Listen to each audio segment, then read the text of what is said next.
Alors, bonjour chez parents, bienvenue sur votre chaîne Entre nous parents, cette chaîne-là qui parle de tout ce qui concerne la parentalité, l'éducation, le développement des enfants ainsi que de toute la famille. Alors aujourd'hui, je vais aborder le sujet du suivi des enfants après la rentrée scolaire. Pour certains pays, nous avons commencé l'école depuis le mois d'août, pour d'autres depuis le mois de septembre, mais tout ça, et peut-être même pour d'autres avant août. Et j'aimerais faire un rappel aux parents pour dire que après l'école, après la rentrée scolaire, quand on a fini de payer, acheter les fournitures, on a fini de coudre les uniformes des enfants, on a fini de vraiment se décarcasser pour s'assurer que l'enfant soit inscrit, il y a aussi un suivi à faire. Parfois, on est très occupé et puis après, bon, on ne s'occupe plus du reste, mais il est très important de faire ce suivi ou bien un suivi, oui, pour faire ce suivi, pour connaître comment ça se passe, la transition, parce que les enfants sont quittés en vacances, ils sont allés à l'école, il est important de savoir comment la transition se fait parce qu'ils vont maintenant adapter une autre routine scolaire, une autre routine académique. Et tout ça, après les vacances, ce n'est pas vraiment facile pour les enfants. Donc, il est important de suivre cette transition. Et comment cette transition va se faire, c'est de rester en contact avec les enseignants. Peu importe le niveau scolaire de l'enfant, il est important de rester en contact avec l'enseignant pour prendre des nouvelles de l'enfant. Comment est-ce que l'enfant s'adapte après la rentrée scolaire et comment vous pouvez aider les enfants à la maison ainsi que la maîtresse. Si vous avez des astuces que vous faites à la maison qui marchent, vous pouvez les partager avec la maîtresse pour qu'elle aussi puisse implémenter ces astuces dans sa classe. Vous comprenez? Ça va aider les enfants et tout ça.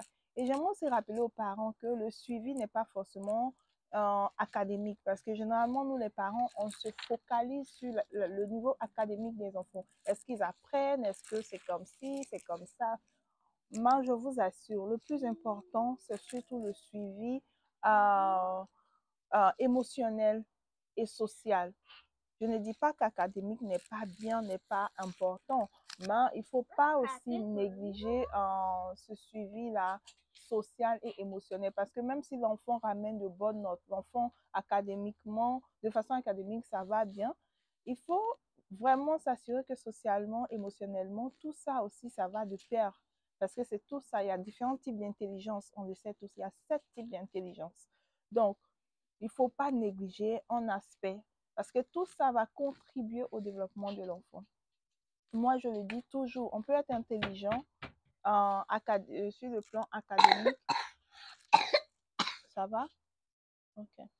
On peut être intelligent sur le plan académique et puis immature, émotionnellement immature. Donc, ce qui fait qu'on a des problèmes de concentration, on a des problèmes de distraction, on a des problèmes de sensibilité et tout ça. Ou peut-être parfois, on a des problèmes à socialiser, à jouer, à se faire des amis, par exemple, à jouer ou bien je ne sais pas. Tout ça, ça contribue au développement et à la joie, happiness de l'enfant en fait.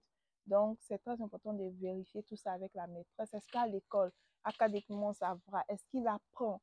Est-ce qu'à l'école, il se fait des amis? C'est facile pour lui de partager. C'est facile pour lui de faire, d'attendre son tour. C'est facile pour lui de suivre les règles de l'école. Est-ce que émotionnellement, il arrive à gérer ses émotions? Est-ce que c'est un enfant qui crie lorsque la maîtresse lui demande de faire quelque chose ou lorsque un ami de la classe le tape ou fait des choses qui ne sont pas correctes, par exemple, ou bien même le taquine. Est-ce que c'est un enfant qui crie? Est-ce que c'est un enfant qui répond à la maîtresse de façon hautaine? Tout ça, il faut vérifier tous ces niveaux.